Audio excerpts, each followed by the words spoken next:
Confira o que tem sido feito pelos pesquisadores da UFOP durante este período de quarentena.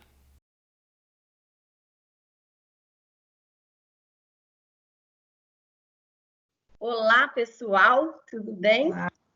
Olá. Hoje nós temos aqui eu, Bruno e a Yara, nós temos uma convidada especial, que é a professora Graziela Clemente, e ela escreveu um artigo muito bacana, intitulado A Ausência ou Inadequação de Equipamentos de Proteção, EPIs, em Tempos de Pandemia, e a responsabilidade do Estado e reflexos jurídicos pela recusa no atendimento a pacientes.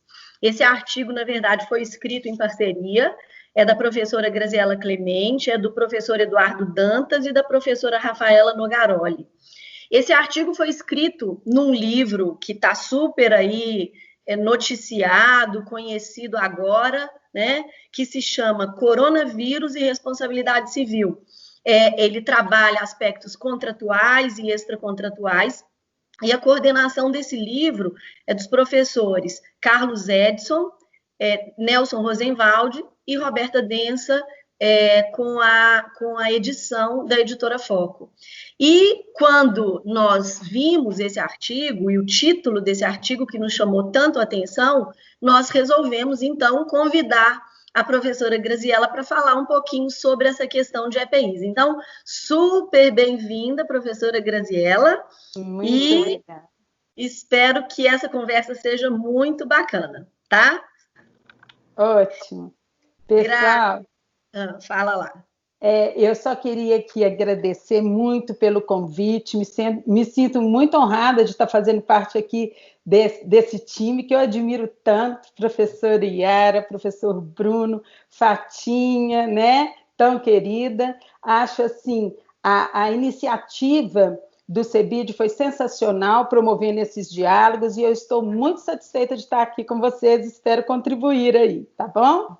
Com certeza vai contribuir muito. Eu acho que, como são tantos os assuntos, né, Bruno e Yara, são assuntos demais, né, e a gente não dá conta de ficar lendo tudo, e ao mesmo tempo a gente precisa trazer pessoas bacanas que tenham conhecimento aqui para dialogar conosco. Então, o primeiro ponto aqui, Grazi, que eu queria, assim, já usando da palavra, é que você nos falasse um pouquinho sobre os EPIs. Quais são os EPIs imprescindíveis nesses tempos de coronavírus, em razão do coronavírus? Fatinha, é muito interessante, porque para se estabelecer quais seriam os equipamentos imprescindíveis, a Anvisa estabeleceu um critério que eu achei assim, bem esclarecedor. O risco de contágio. Então, dependendo do risco de contágio, a gente tem a necessidade de um ou outro, ou aquele equipamento mais específico. E aí estabeleceu-se graus de precaução. Então, quando o grau de precaução é padrão, a gente não precisa de tanta especificidade, porque a gente tem um distanciamento seguro do paciente, e aí a gente não preocuparia tanto com equipamentos específicos, que são aqueles utilizados, por exemplo, no ambiente hospitalar. E aí, nesses casos, a preocupação é a seguinte: o tamanho da partícula é uma gotícula, é um aerosol, e aí, em função disso, o que a gente tem? Uma gravidade, um risco maior de contágio ou um risco menor. Se forem gotículas, elas são partículas maiores que 5 micrômetros, né? E por isso elas não ficam tanto tempo suspensas no ar. Você usando aí uma máscara, por exemplo, de tecido, que é essa que está sendo recomendada para nós, né, no convívio diário, seria suficiente. Agora, quando se trata de aerossol, e aí a gente está falando de partículas menores que 5 micrômetros, o que acontece? Elas ficam suspensas no ar durante muito tempo, e isso vai facilitar, vai propiciar a contaminação pelo trato respiratório. E aí sim vem a necessidade daquela máscara com filtro, que é a N95, que é indispensável. E por que isso? Por que é indispensável? Porque aqueles procedimentos, geralmente hospitalares, geram aerossol. Então, nós temos a intubação, a ventilação mecânica, a aspiração traqueal, a bronquioscopia, que é um exame muito utilizado, a coleta mesmo de amostras, e até mesmo aqueles procedimentos odontológicos realizados no âmbito hospitalar. Gera um aerossol e ali todo o ambiente fica contaminado. Então, não só o médico, o atendente de enfermagem, o enfermeiro, o fisioterapeuta, todos que estão sujeitos àquele local estão sofrendo esse risco maior de contaminação. Entendi. Deixa eu acrescentar uma coisa, só para ver se eu entendi bem. Então, quer dizer que se a pessoa não está em atendimento médico, se ela não está passando por essas intervenções, normalmente não vai haver partículas menores do que 5 micrômetros. Então... Sim, seria exatamente isso. Nesse ambiente hospitalar, já está implícita a necessidade de máxima proteção, porque é lá que esses procedimentos ocorrem, a não ser consultório odontológico. Inclusive, em pesquisas bem recentes, foi publicado como a profissão de maior risco possível, porque num consultório odontológico você não evita usar uma caneta de alta retação, em todo procedimento, até se você estiver fazendo uma limpeza, uma profilaxia, você gera esse aerosol, né? Então aí é muito arriscado. Seria a única exceção aí. Então, no dia a dia, realmente a máscara que a gente tem usado, a de pano, ela é suficiente mesmo. Sim, porque ela barra a gotícula, que é maior, né? Então seria suficiente. O bacana desse estudo seu é que você é das duas áreas, né? É da área tanto da saúde quanto da área do direito. Isso acaba que traz uma completude aqui para a gente, né? Para se entender bem. Vai lá, pessoal. Então, Grazi, muito obrigada por esses esclarecimentos, né? Mas da sua fala eu fiquei pensando nesses profissionais aí da saúde que estão nos hospitais, né? E aí eu estou falando não só dos médicos e das médicas, mas dos enfermeiros, né? Nós temos trazido aqui a relevância dos outros profissionais da saúde também. E aí a gente tem escutado notícias, né, visto na televisão notícias de que esses EPIs não têm chegado, né? A gente tem visto e escutado que as entidades de classe, elas têm questionado junto ao governo federal, aos governos estaduais e municipais, nessa rede única e de saúde, né, a falta desses EPIs. Então, a partir do seu texto também, né, vem a reflexão de os profissionais, eles podem deixar de atender, eles podem não atender um paciente porque eles não têm acesso ao EPI, que, como você disse aí na sua fala inicial, é imprescindível para a proteção própria, né?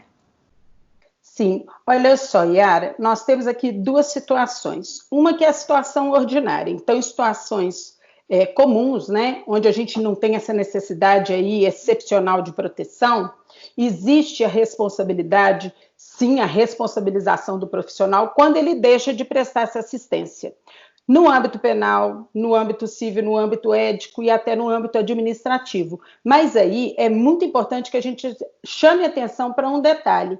A assistência, ela deixa de ser prestada numa situação onde o risco é superior. É um risco, não é aquele risco comum de um atendimento médico, né? Então, se nessa condição o profissional não tem condições de se proteger, aí nós não estaríamos falando, por exemplo, no âmbito penal, de uma omissão de socorro. O que muda aí é exatamente essa questão definidora da caracterização da omissão do socorro em função da ausência dos elementos de risco elevado. Então, a própria saúde do paciente, do profissional, porque ele está relacionando ali o profissional não só com aquele paciente, ele atende aquele paciente e vai atender outro, de repente aquele outro não está contaminado, então olha o risco, ele está passando para o outro também, e os seus colegas, e também esses profissionais, eles não estão seguindo essa situação de isolamento como nós. Então, eles chegam em casa, contaminam seus familiares. Então, é uma situação completamente excepcional, onde sim se justificaria, então, na ausência dessa proteção adequada, deixar de atender. Não configuraria, nesse caso, a omissão de socorro. Isso na esfera penal. Temos também a esfera ética, né? E aí, pessoal, apesar do código de ética ser claro, não pode acontecer isso, você é totalmente em condições de prestar o atendimento se negar. Isso aí é uma infração ética gravíssima. Entretanto, nós estamos numa situação extraordinária, né? E aí o código mesmo traz essa situação, que não configuraria infração recusar-se a exercer sua profissão em instituição pública ou privada. Aqui a gente trata mais da questão da instituição pública, né? Mas também da privada, onde as condições de trabalho não sejam dignas e possam prejudicar a própria vida do profissional, do paciente ou de outros profissionais. E aí eu achei muito interessante que, e falando dessa questão, né, não só o profissional, só o médico, mas outros também são muito importantes aí nesse processo, porque o Código de Ética da Enfermagem elenca de uma forma brilhante todas as possibilidades. Olha só, eles dizem assim, estabelece que é direito do profissional exercer enfermagem com segurança técnica, em locais de trabalho livre de risco e danos de violência física, psicológica e que preserve a saúde do trabalhador. Essas condições físicas, psicológicas, tudo isso a gente tem que levar em conta também, porque é uma situação de excepcionalidade, onde o profissional, às vezes, fica em jornadas de trabalho extensas. Então, tudo isso já modifica, inclusive, esse cuidado que ele poderia ter no momento do atendimento. Chega um momento que ele fala assim, tem tanta gente precisando de ajuda que eu vou deixar para lá, não tenho equipamento, mas eu vou seguir, é meu dever, né, de cuidado. Isso até levanta em consideração, aqui levanta a questão dos comitês de ética, né, do apoio dos comitês de ética. Exato. Né, nos hospitais, nos locais, e a sua fala me lembrou um caso de, não sei, acho que na televisão, num dos programas que eu cheguei a ver, de um profissional, eu acho que era até enfermeiro mesmo, que eles lavavam os próprios EPIs para usar no dia seguinte, e essa pessoa falou assim, eu me sinto humilhado, porque eu estou com febre, eu não consigo a suspensão do meu contrato aqui, eu não consigo... E eu acho que no dia que ele não foi, ele teve o desconto do dia trabalhado. Exatamente. A impossibilidade de se afastar, né? E é até interessante, seguindo aí seu raciocínio, Fatinha, que é o seguinte, muitas vezes o questionamento que é feito para esses profissionais é o seguinte, você sabia que estava correndo um risco maior, por que você atendeu então?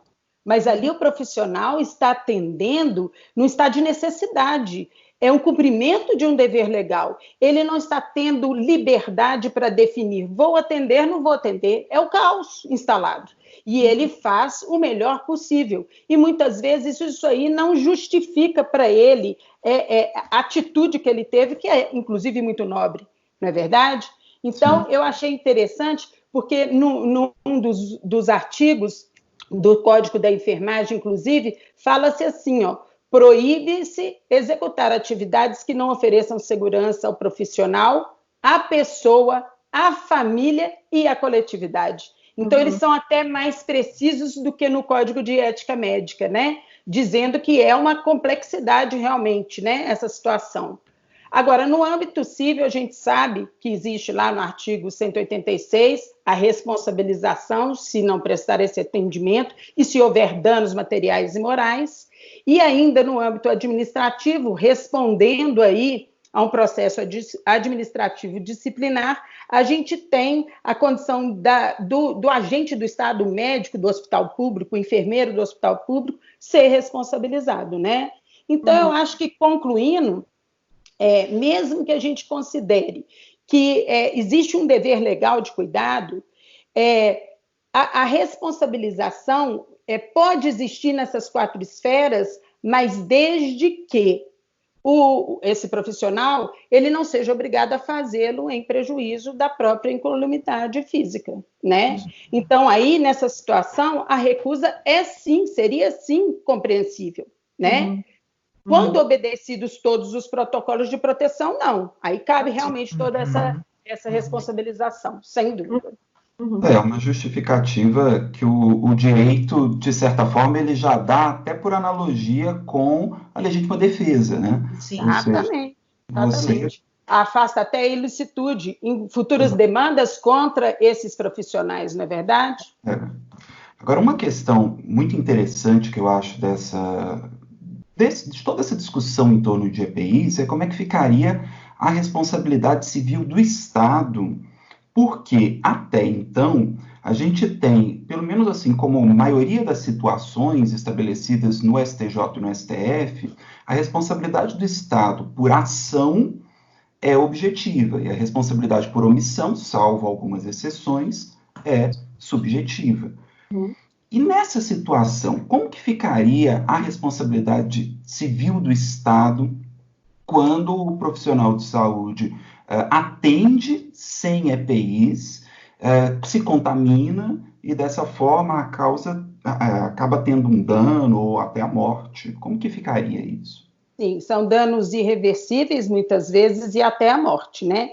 E é realmente, pessoal, muito complicado a gente discutir isso nesse estado de calamidade, porque são situações de incerteza, a discricionariedade torna-se muito ampla, né? Dificulta, inclusive, essa análise, mas quando se trata de discussão da possível responsabilização, imputação de responsabilidade do Estado, o elemento risco-responsabilidade passa a ser crucial, fundamental para essa análise.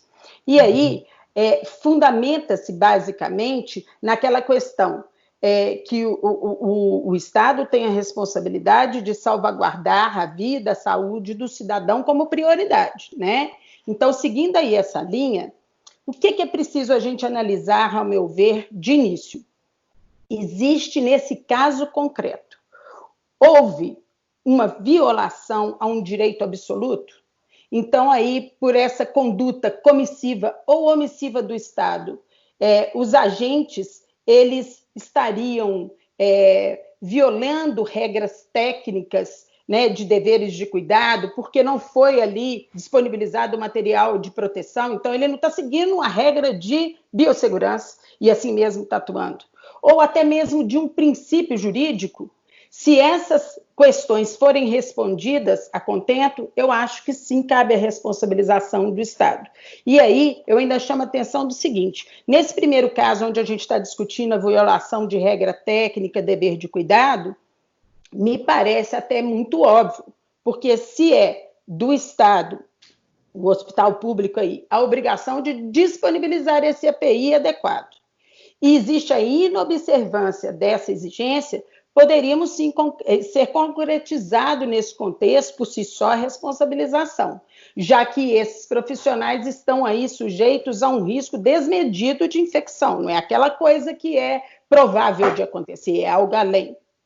Já em relação ao princípio jurídico, eu chamaria atenção para o princípio de proteção, porque, nesse caso, a função preventiva de responsabilidade aí seria transformada em algo além, num dever de agir do Estado. Ou seja, falhando como garantidor, né, adotando postura passiva ou insuficiente diante da lesão de um direito fundamental, porque é disso que se trata, né, direito à vida, né, justificaria sim a indenização e seria considerada até uma resposta proporcional e adequada. Mas ainda, nesse contexto, temos um outro desafio, que é analisar a imputação da responsabilidade diante das excludentes de responsabilidade, né? Aí, eu acho que é importante a gente fazer essa análise, mas de antemão, eu já chamo atenção para o seguinte, pelo fato do dano aos profissionais de saúde, ele que se infecta por ausência ou inadequação da EPI, guardar relação com fortuito interno, o dever de indenizar do Estado já está mantido, né? Já que estaríamos tratando da própria esfera de risco da atividade estatal. Então, isso aí fica meio que óbvio. Aí vem um questionamento sempre. Mas a escassez de recursos nessa situação é quase que inevitável. Entretanto, pessoal, eu penso o seguinte, a gente tem acompanhado isso aí desde janeiro, como foi a evolução de todo esse processo na China, depois na Itália, na Espanha, agora nos Estados Unidos, Ou seja, é possível prever o que está por vir? Sim, é possível prever, né? E aí, não oportunizando meios prévios e eficazes diante desses fatos, em tese pelo menos, a responsabilização do Estado, ao meu ver, estaria sim presente, seria possível. Agora, uma outra análise que também faz parte aí desse contexto e que eu acho importante é a possibilidade de alegação de culpa exclusiva da vítima, como a gente estava falando anteriormente, né? Entretanto, nesse caso, os profissionais estariam optando por agir dessa forma. Então, poderia se alegar culpa exclusiva da vítima, eles optaram, mas aí a gente tem que lembrar que essa opção tinha que ter liberdade, né? E aí nós estamos agindo... Exige liberdade. E aí afasta completamente dessa discussão, essa possibilidade, porque como é que você analisa liberdade numa situação dessa? Um profissional consciente, cumpridor do seu dever, ele vai ignorar isso, ele vai agir apesar disso, né? E não seria justo ser considerado, então, culpa concorrente nesse caso aí, onde a gente tem o estado de necessidade, o cumprimento de um dever, o estrito cumprimento de um dever legal, como justificativas para essa atuação, né? Então, eu penso que seria mais ou menos por aí, né? Ainda lembrando dessa questão, que essas situações afastariam, inclusive, a ilicitude e as demandas que podem estar por vir aí, né? Seriam, então, justificadas dessa forma pelos profissionais, né? Sim. Eu acho que foi bastante esclarecedor. Tem muitas questões que a gente ainda poderia discutir, mas eu gostei muito dessa sua última fala, principalmente pelo destaque, assim, em tese, ou seja, diante das circunstâncias X e Y, porque se a gente for olhar o tamanho do Brasil e a variedade, provavelmente, de situações que vão acontecer, é claro que em uma ou outra situação a gente pode ter algo diferente, né? Mas, como regra, é muito interessante isso mesmo, porque a gente pensar na responsabilidade casuística, na responsabilidade circunstancial. É assim como tem sido discutido, assim, resolução de contrato nessa situação. Sim. Tem que olhar caso a caso. Eu acho que aqui se aplica a mesma lógica, não é verdade? Depende do caso concreto. A gente não pode ser radical a ponto de dizer que em todas as situações isso vai ser assim, a responsabilidade vai acontecer, mas eu acho que a gente tem que também abrir a mente aí no sentido de analisar cada caso, porque são situações, a gente que tem assim a oportunidade de estar aí no meio, né? Em hospitais, em clínicas, no consultório, a gente vivencia situações que realmente vale a pena separar e analisar os dois lados. Nem sempre é justo ou seria mais correto uma ou outra, né, opção. O Brasil acaba sendo muito grande, né? Um gigante varonil, mas no final das contas, quer dizer, existe aquela ideia de um poder ou de uma riqueza muito grande, mas esse tamanho do Estado acaba prejudicando muito, né? Então, realmente, cada Estado tem as suas peculiaridades e as situações devem ser analisadas. Grazi, foi muito bacana esse encontro.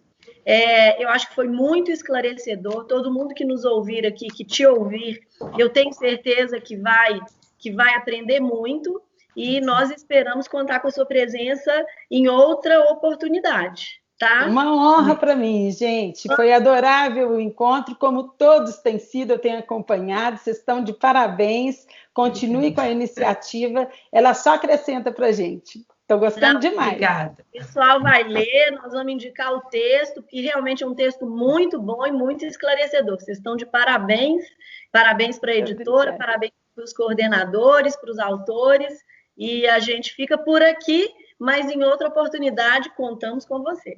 Muito obrigada, pessoal. Grande abraço, viu? Foi um prazer. Tchau, gente. Tchau.